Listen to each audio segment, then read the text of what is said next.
It's interesting to me that care for us is typically driven by a snapshot. And a lot of important things that we use to drive healthcare are snapshots.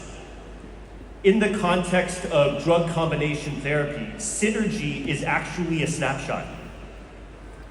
And something as important as synergy and antagonism, it's important for us to then better understand how do we collect data and how do we make better use of it to ensure that we are truly optimizing care. Because as I mentioned earlier, the best dose for a patient on a Monday can be very different for that same patient the following Monday, even a few hours later, and in some cases, even a few minutes later.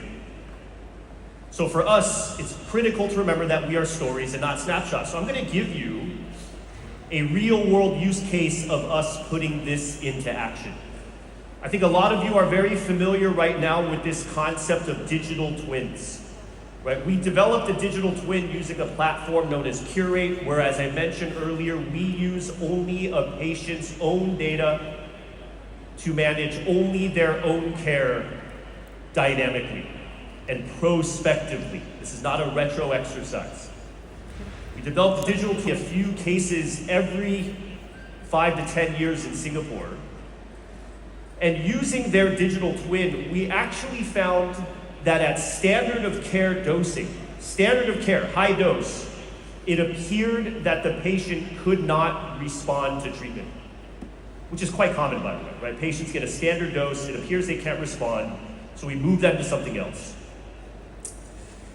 After we created their curve, we actually, at a specific time, reduced the dose, and we've done this for different cancer patients, prostate, rare blood, colorectal, etc. The patient flipped from a non-responder to a responder, prospectively, right? Imagine that. Don't change the drugs, just change the dose.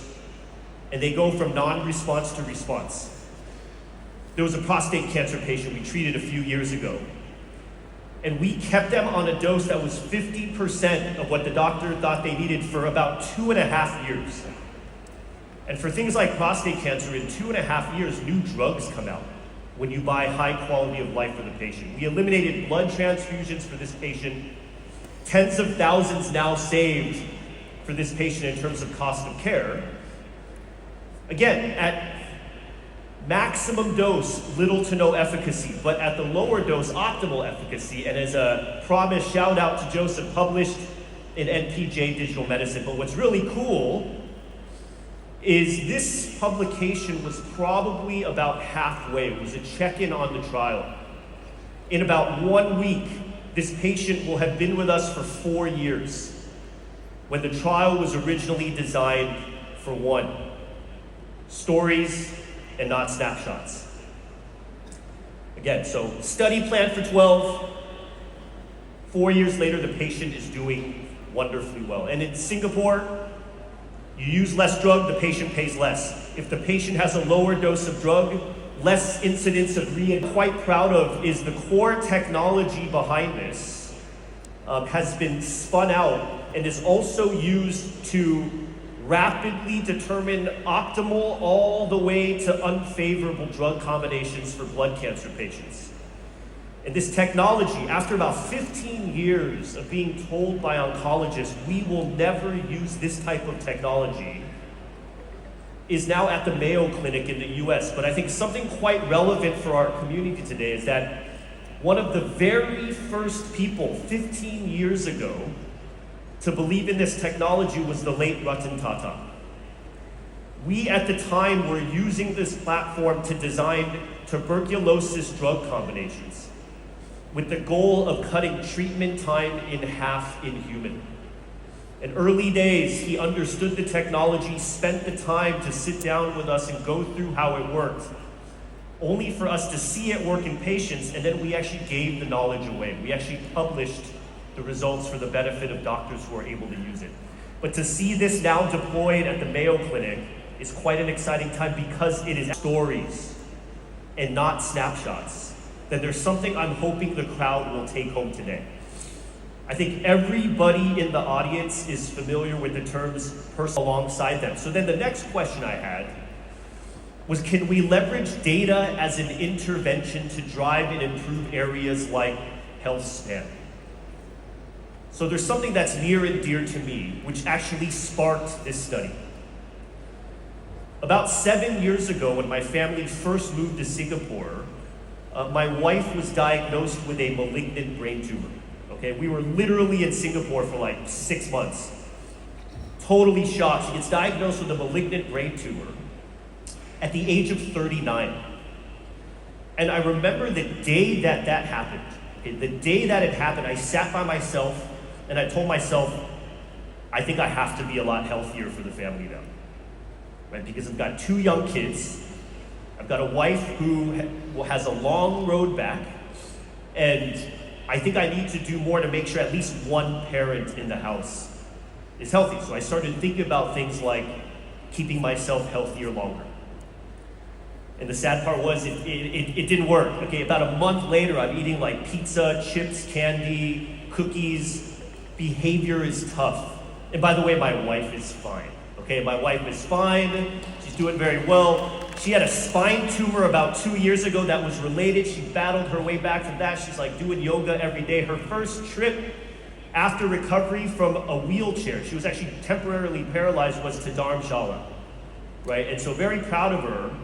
But I'm telling you, even something as drastic as my wife getting so sick was not enough to move the needle for me. So I think we can all relate that trying to take care of ourselves is pretty tough, okay? And I'm gonna offer you some proof on just how hard it is to take care of ourselves. So that is me on the left.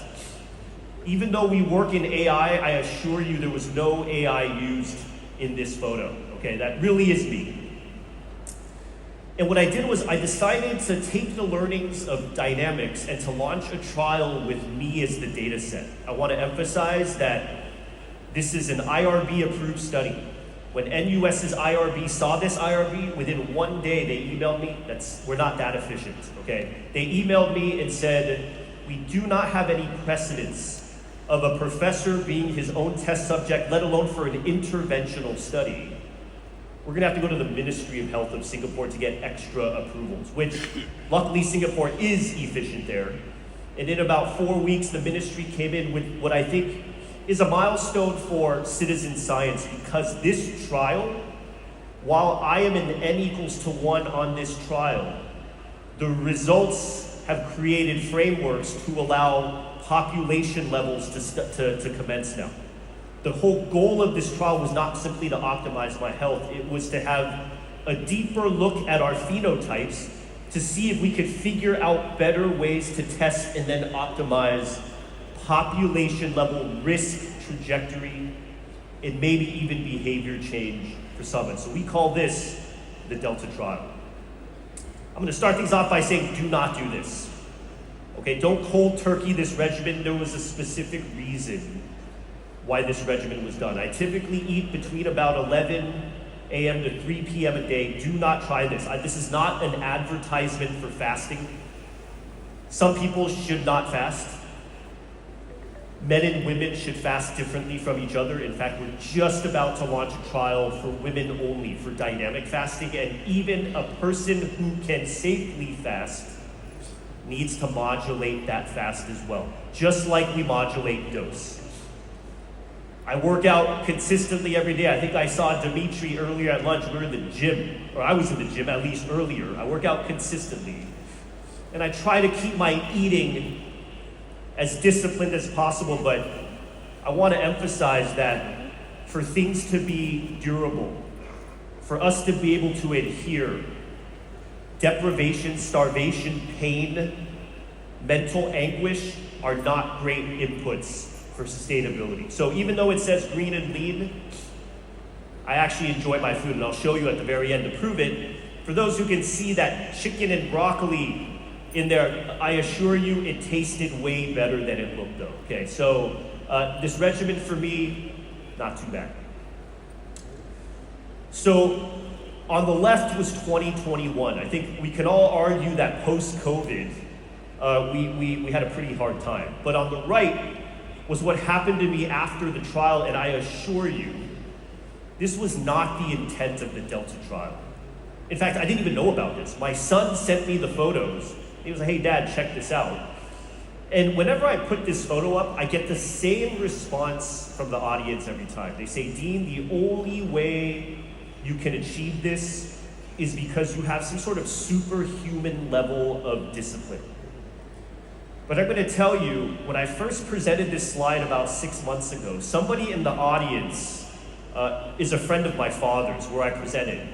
He took a photo of this, sent it to my father, who WhatsApped the photo. My dad's a professor in LA. And he WhatsApps me the photo the next morning and says, or asks, where was all of this discipline when you were 18 years old?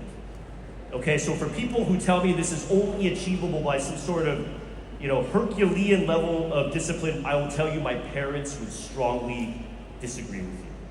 All right, but something was interesting. In the middle is a sequence of repeatable dynamics of my own biomarkers.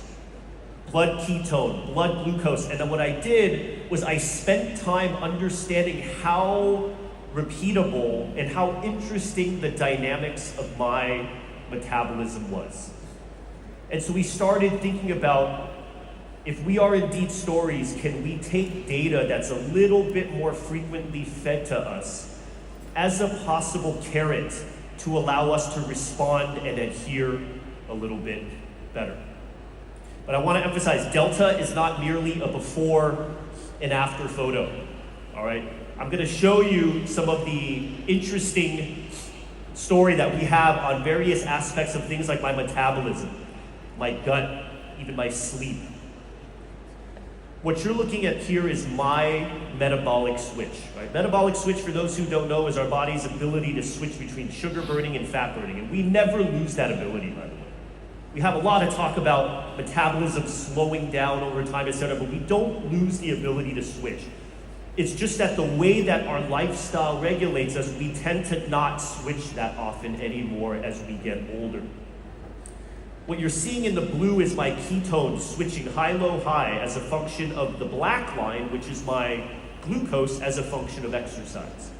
And this dynamic interplay showing me how quick I was switching over time was fascinating to me, because I believe that alone is a biomarker for risk trajectory of our metabolism, which is relevant for everybody in the room, including myself.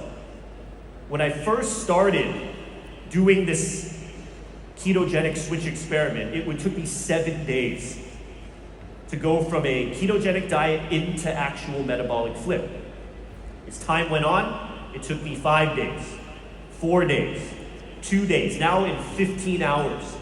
And to watch our ability to prime our metabolism, and then ultimately, with about 2 weeks ago, get an insulin result that is actually lower than my children now, is a fascinating journey in this question of, maybe we don't have to just ask about de-aging our metabolism, but can we reverse risk trajectory, but using our own data as the intervention and the gateway to try and start on that journey. A lesson that I learned from this journey with my metabolism is that over time you can actually train your metabolism to switch faster and maybe age your metabolism a little bit more slowly as well. I don't know how visible this next one is to the audience, but I'm going to say something that's probably relatable to many of you. I used to sleep at midnight to 1 a.m. every day. And I would try to wake up at 7 or 8 just to try to mathematically get 8 hours of sleep. But the reality is, on the left, my sleep was fragmented. I was waking up a lot. The actual sleep was about 5.5 hours. That was about a year plus ago. For my Delta sleep study, I moved my sleep time up by 3 hours, and I will tell you why so drastic. If you look at my sleep now, it's hard to see, but in that orange square, you see a consolidated and consistent deep sleep. I wore 3 different wearables for that study. All of it was matched in terms of trajectory. At one point, I tripled my deep sleep. Sleep architectures improved. Awake time dramatically went down. And people ask me all the time, why did you go from, say, 12 midnight to as early as 9? Because my kids sleep at 9 o'clock. Our children are getting chronic disease, metabolic disease, etc. at an unprecedented early time in their life. And yet people still talk to me about how can we do better with insulin resistance? How can we do better with hormone management? And when we see my kids' friends who are 11 and 12, by the way, texting them on their phone at 2 in the morning, 3 in the morning, 4 in the morning, I think at least part of that answer is there. And now my kids brag about their sleep to their friends at a time where GI cancers are up, etc., etc. So people tell me all the time, Dean, Delta's only you. And I tell them, Delta's me and at least 2 more people, right, before we scale this up to the population. And this is what I tell people all the time. Investing in your sleep guarantees returns. You're looking at one of the... At lunch, we talked a little bit about microbiome. I found out last week I am the most widely studied microbiome in Southeast Asia. About 24 readings with raw data as well. And I'm going to cut to the chase on this one. On the right side, if you look at me, you can't see one of them too clearly, but I've got 4 types of bacteria, broadly speaking, in my gut. The population is Singapore, Malaysia, Indonesia, Vietnam, and new countries being added. There's a little sliver of yellow at the bottom called fusobacteria, which is generally pathogenic, right? There's a lot of debate on what it might be tied to, etc. But something that was interesting was over 24 readings, fuso didn't show up once. We don't really yet know why. I've sent some of this data to UC San Diego as well. Right? But one thing that is interesting is that fuso piece in Southeast Asia is expanding. And some studies show that it's tied to colorectal cancer, type 2 diabetes, fatty liver disease, obesity, etc. So indeed, our guts are stories too. Indeed interesting for us to dig a little bit deeper. And we think gut resilience is something that matters, but maybe we can study a little bit more of. Finally, my performance, right? My grip strength is top 1% for a 20-year-old. And my resting heart rate at the beginning of Delta was 65. And for now to have it in the 42 to 45 range, and seeing that change, I didn't even know to look for that change in my data set. Quite fascinating for me.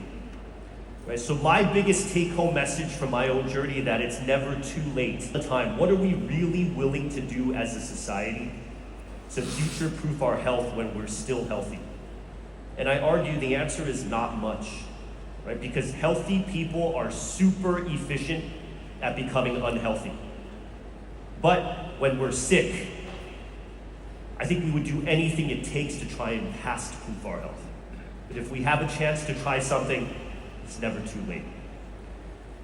I published a paper on myself last year. In that paper, I do disclose I am the test subject. This paper is not the Delta trial. The goal of my talk today was to show us that if we have a chance to look at our dynamics and to make sense of them a little bit better and to find good ways to transmit that information back to people, maybe there's a chance, and it's not going to work for everybody, but maybe there's a chance people seeing the fruits of their labor, having that carrot show up quickly, can cause some people to stick a little bit better to the habits. And at a more technical level, with dosing, with combination building, we already know that we can take some of that dynamics data to get better outcomes for patients who are already sick. But I want to make sure I leave everybody with a few tips, some core tips from my study before I leave. If your blood sugar is creeping up and this is something you want to try and work on, try sleeping 30 minutes earlier. Don't have an hour chronotype shift that was massive. Try sleeping about 30 minutes earlier, right? And if you stick with it even for 7 days, it's proven, right? You're actually helping your health. Is your heart health a priority? I hope it's a priority for everybody in the room. Now we have to make it a priority for our kids. If it's a priority, and for especially timely right now, is brain health a priority for you? And hopefully it is. In case you haven't heard yet, try sleeping 30 minutes earlier. All right? There's a chance that we can take small wins to do better care for ourselves. I wanted to thank everybody who makes this work happen, our funding agencies and an amazing team that drives our work. And then ultimately, I wanted to thank all of you for being here today. I wanted to thank Dr. Rajendra for an amazing meeting, the privilege of sharing the stage